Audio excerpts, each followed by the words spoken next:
हरि ओम्। क्षीरोदन्वत्प्रदेशेषु चिमणिविलसत्सैकते मौक्तिकानाम् मालाक्लिप्तः सनस्तः स्फटिकमणिनिभैर्मौक्तिकैर्मण्डिताङ्गः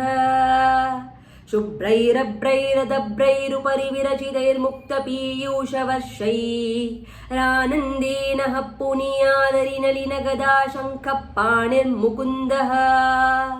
भूपादौ यस्य नाभैर्वियदसुरनिरश्चन्दसूर्यौ च नेत्रे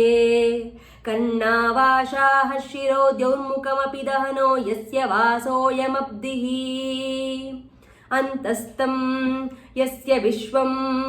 सुरनरखगो भोगि गन्धद्वदैत्यश्चित्रं रम्यते तं त्रिभुवनवपुषं विष्णुमीशं नमामि। ॐ नमो भगवते वासुदेवाय। शान्ताकारं भुजगशयनं पद्मनाभं सुरेशं विश्वाधारं गगनसदृशं मेघवर्णं शुभाङ्गं लक्ष्मीकान्तं कमलनयनं योगिहृद्यानगम्यं वन्दे विष्णुं भवभयहरं सर्वलोकैकनाथं मेघश्यामं पीतकौशेयवासं श्रीवत्साङ्कं कौस्तुभोभासिताङ्गं पुण्योपेतं पुण्डरीकायताक्षं विष्णुं वन्दे सर्वलोकैकनाथं सशङ्खचक्रं सकिरीटकुण्डलं सपीतवस्त्रं सरसीरुहेक्षणं सहारवक्षस्थलः शौभिकौस्तुभं नमामि विष्णु शिरसा चतुर्भुजम् छायायां पारिजातस्य हेमसिंहासनोपरि आसीनामम्बुदश्यामं आयताक्षम् अलङ्कृतं चन्द्राननं चतुर्बाहुं श्रीवत्साङ्कितवक्षसं रुक्मिणी सत्यभामाभ्यं सहितं कृष्णमाश्रये। हरि ओम्। विश्वं विष्णुर्वषट्कारो भूतभव्यभवत्प्रभुः भूतकृद्भूतभृद्भावो भूतात्मा भूतभावनः भूतात्मा परमात्मा च मुक्तानां परमागतिः अव्ययः पुरुषः साक्षी श्वेतज्ञोऽक्षर एव च योगो योगविदां नेता प्रधाना पुरुषेश्वरः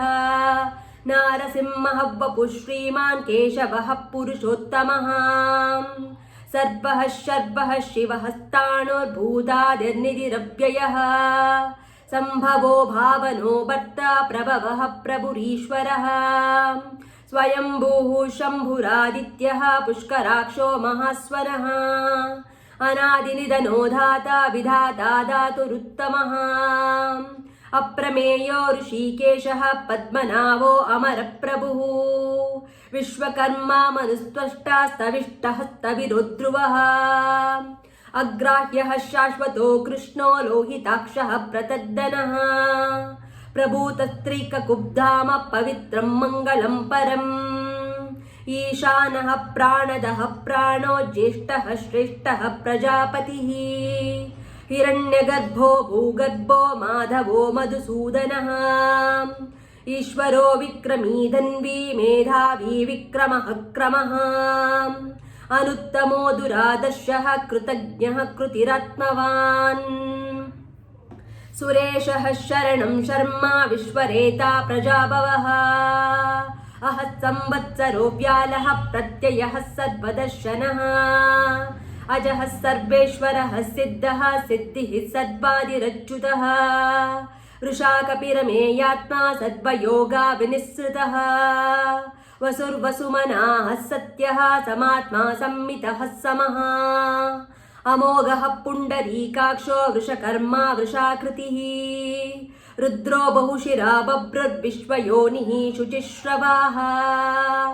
अमृतः शाश्वतस्ताणुर्वरारोहो महातपाः सर्वगः सर्वविद्भानुर्विश्वक्षेनो जनार्दनः वेदो वेदविदव्यङ्गो वेदाङ्गो वेदवित्कविः लोकाध्यक्षः सुराध्यक्षो धर्माध्यक्षः कृताकृतः चतुरात्मा चतुर्व्यूहश्चतुर्दंष्टश्चतुर्भुजः भ्राजिष्णुर्भोजनं भोक्ता सहिष्णुर्जगदादिजः अनघो विजयो जेता विश्वयोनिः पुनर्वसुः उपेन्द्रो वामनः प्रांशुरमोघः सुचिरुज्जितः अतीन्द्रः सङ्ग्रहः सर्गो धृतात्मा नियमो यमः वेद्यो वैद्यः सदा योगी वीरः माधवो मधुः अतीन्द्रियो महामायो महोत्साहो महाबलः महाबुद्धिर्महावीर्यो महाशक्तिर्महाद्युतिः अनिर्देश्य वपुः श्रीमान् मे आत्मा महादिदृक् महेश्वासो महीभट्टा श्रीनिवासः सताङ्गतिः अनिरुद्धः सुरानन्दो गोविन्दो गोविदाम्पतिः मरिच्चिद्दमनोहंसः सुपन्नो भुजगोत्तमः हिरण्यनाभः सुतपाः पद्मनाभः प्रजापतिः अमृत्युः सर्वदृक्सिंहः सन्धाता सन्धिमान् स्थिरः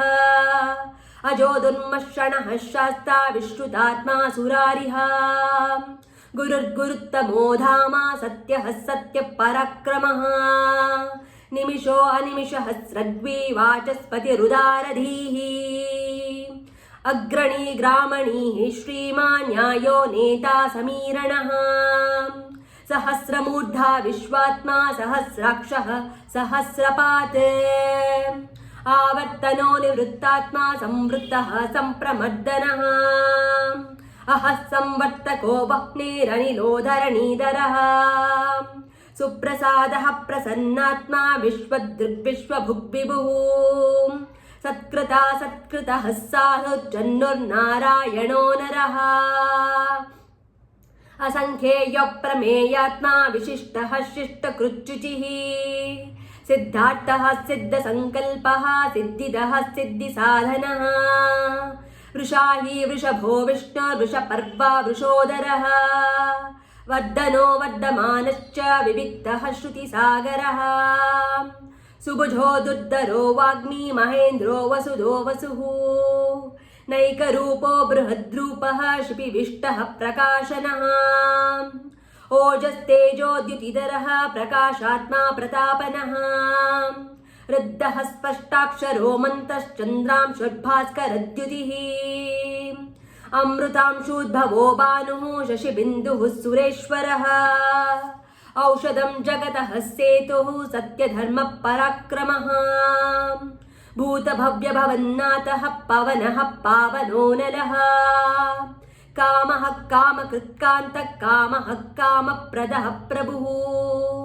युगादिकृद्युगावर्तो नैकमायो महाशनः अदृश्यो व्यक्तरूपश्च सहस्रजित् अनन्तजित् इष्टो अविशिष्टः शिष्टेष्टः शिखण्डी नहुषो वृषः क्रोधः क्रोधकृत्कर्ता विश्वबाहुर्महीधरः अच्युतः प्रतितः प्राणः प्राणदो वासवानुजः अपां निधिरधिष्ठानामप्रमत्तः प्रतिष्ठितः स्कन्दः स्कन्दधरो दद्यो वरदो वायुवाहनः वासुदेवो बृहद्भानुरादिदेवः पुरन्दरः अशोकस्तारणस्तारः शूरः शौर्यर्जनेश्वरः अनुकूलः शतावर्तः पद्मी पद्मनिवेक्षणः पद्मनाभो अरविन्दाक्षः पद्मगर्भः शरीरभृत् महड्डीरुद्धो वृद्धात्मा महाक्षो गरुडध्वजः अतुलः शरभो भीमः समयज्ञो हविर्हरिः सर्वलक्षणलक्षण्यो लक्ष्मीवान् समितिञ्जयः विक्षरो रोहितो मार्गो हेतुर्दामोदरः सः महीधरो महाभागो वेगवानामिताशनः उद्भवः क्षोभणो देवः श्रीगर्भः परमेश्वरः करणं कारणं कर्ता विकर्ता गहनो गुहा व्यवसायो व्यवस्थानः संस्थानः स्थानदोद्ध्रुवः परद्दिः परमस्पष्टश्चुष्टः पुष्टः सुवेक्षणः रामो विरामो विरजो मार्गो नेयो नयो नयः वीरः शक्तिमतां श्रेष्ठो धर्मो धर्मविदुत्तमः वैकुण्ठः पुरुषः प्राणः प्राणदः प्रणवः पृथुः हिरण्यगर्भः शत्रुघ्नो व्याप्तो वायुरधोक्षजः रथः सुदर्शनः कालः परमेष्टि परिग्रह उग्रसंवत्सरो दक्षो विश्रामो विश्वदक्षिणः विस्तारः स्थावरस्ताणुः प्रमाणं बीजमव्ययम् अट्टो अनट्टो महाकोशो महाभोगो महाधनः अनिर्विण्णहस्तविष्टो भूधर्मयूपो महामकः नक्षत्रणेमि नक्षत्री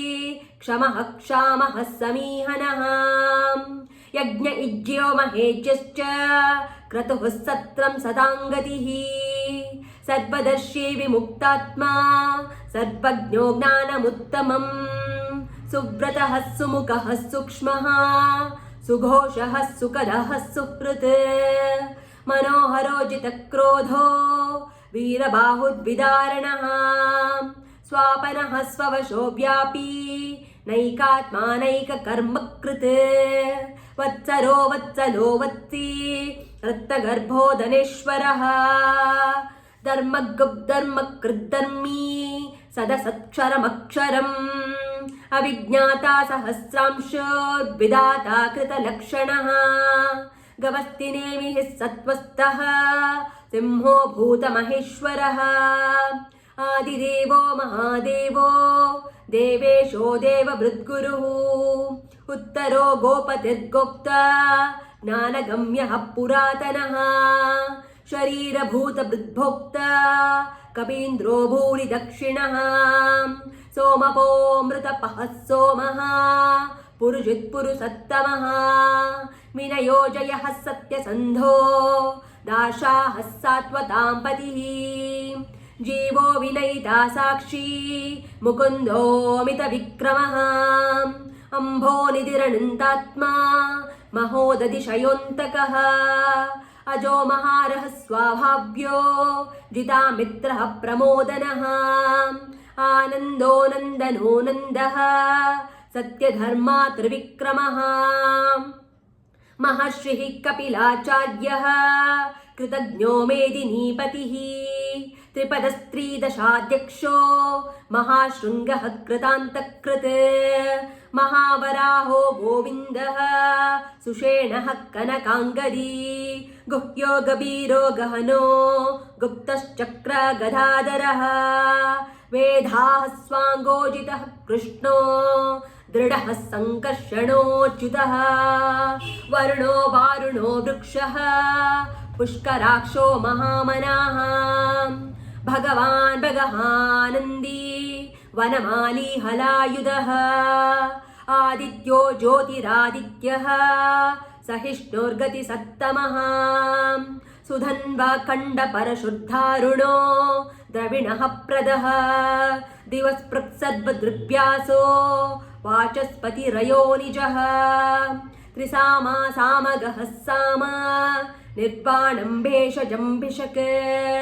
सन्न्यासकृच्छमः शान्तो निष्ठा शान्तिः परायणम् शुभाङ्गः शान्तिदः स्रष्टा कुमुदः कुवलेशयः गोहितो गोपतिर्गोप्ता वृषपाक्षो वृषप्रियः अनिवर्ती निवृत्तात्मा संक्षेप्ता क्षेमकृच्छिवः श्रीवत्सवक्षाः श्रीनिवासः श्रीपतिः श्रीमदाम्बरः श्रीधः श्रीशः श्रीनिवासः श्रीनिधिः श्रीविभावनः श्रीधरः श्रीकरः श्रेयः श्रीमान् लोकत्रयाश्रयः स्वक्षः स्वङ्गः शतानन्दो नन्दज्योतिर्गणेश्वरः विजितात्मा विधेयात्मा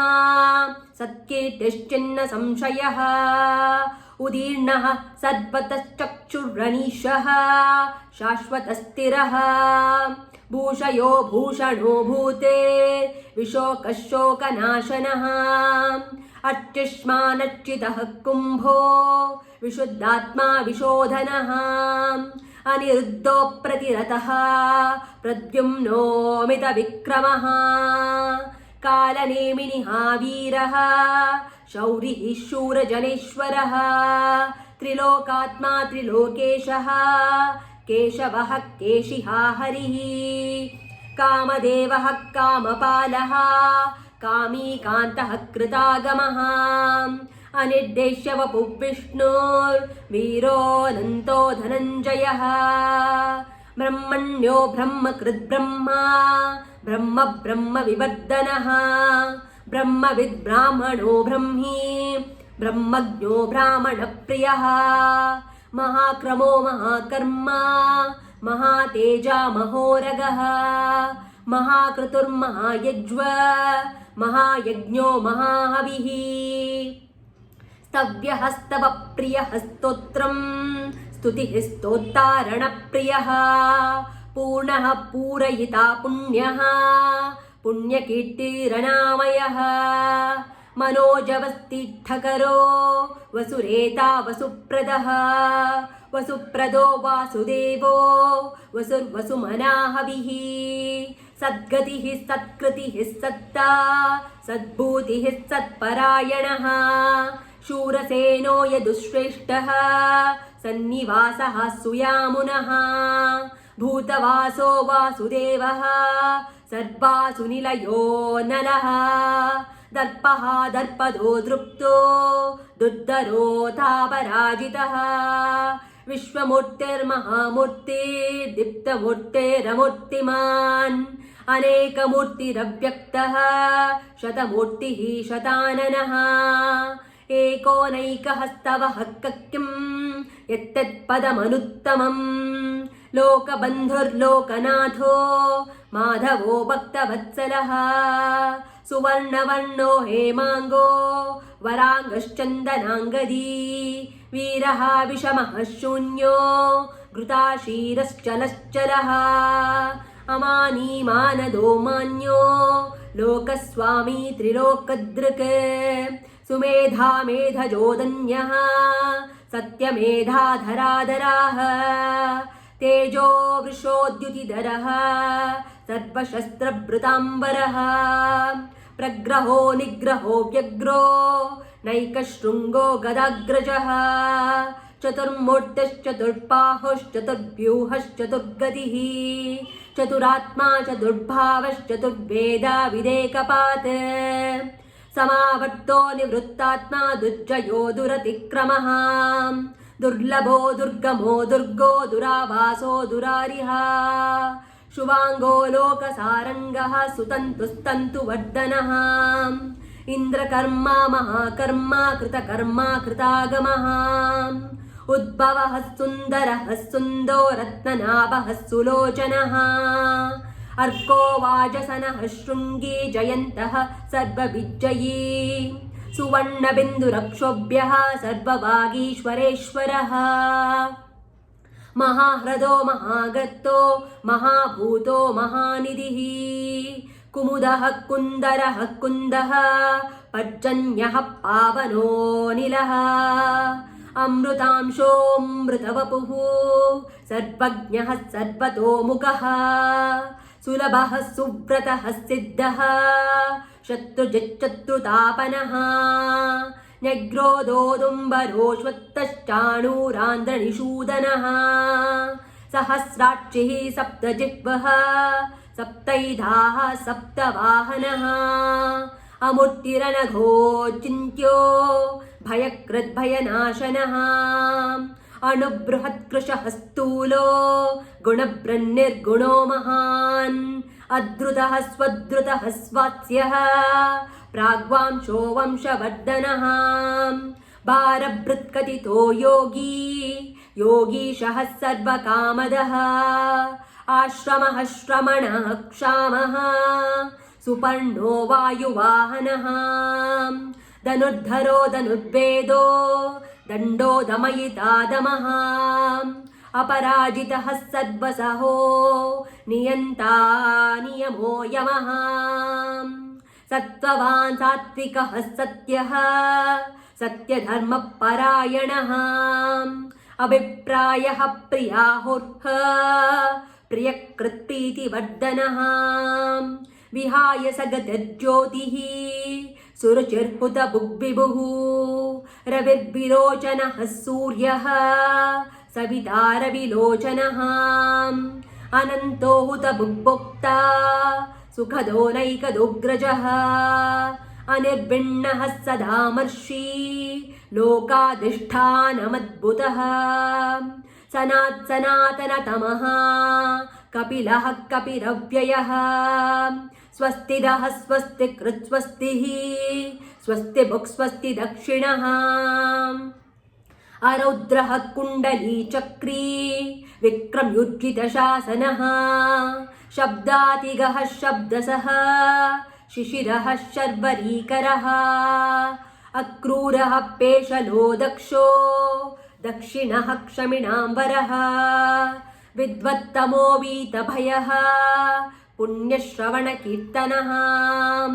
उत्तारणो दुष्कृतिः पुण्यो दुःस्वप्ननाशनः वीरः रक्षणः सन्तो जीवनः पर्यवस्थितः अनन्तरूपोऽनन्तश्रीर्जितमन्योर्भयापः चतुरश्रो गभीरात्मा विदिशो व्यादिशो दिशः अनादिर्भूर्भुवो लक्ष्मीः सुवीरो रुचिराङ्गदः जननो जनजन्मादिर्भीमो भीमपराक्रमः आधारनिलयो दाता पुष्पहासः प्रजागरः उद्वगः सत्पथाचारः प्राणदः प्रणवः पणः प्रमाणं प्राणनिलयः प्राणभृत् प्राणजीवनः तत्त्वं तत्त्वविदेकात्मा जन्म मृत्युजरातिगः भूर्भुवः स्वस्तरुस्तारः सविता प्रपितामहः यज्ञो यज्ञपतत्यज्व यज्ञाङ्गो यज्ञवाहनः यज्ञभृद्यज्ञकृद्यग्नी यज्ञभुग्यज्ञसाधनः यज्ञान्तकृद्यज्ञगुह्य मन्नान्नाद एव च आत्मयोनिः स्वयं जातो वैखानः सामगायनः देवकीनन्दनः स्रष्टा क्षितीशः पापनाशनः शङ्खबृन्नन्दकी चक्री षड्नधन्वा गदाधरः रथाङ्गपाणिरक्षोभ्यः सर्वप्रहरणायुधः श्रीसर्वप्रहरणायुध ॐ नम इति वनमाली गदीशाग्नी शङ्खी चक्री च नन्दकी श्रीमन्नारायणो विष्णोर्वासुदेवोऽभिरक्षतु वनमाली गदीशाग्नी शङ्खी चक्री च नन्दकी श्रीमन्नारायणो विष्णोर्वासुदेवोऽभिरक्षतु वनमाली गदीशाग्नी शङ्खी चक्री च नन्दकी श्रीमन्नारायणो विष्णोर्वासुदेवोऽभिरक्षतु श्रीवासुदेव विरक्षतु ॐ नम इति।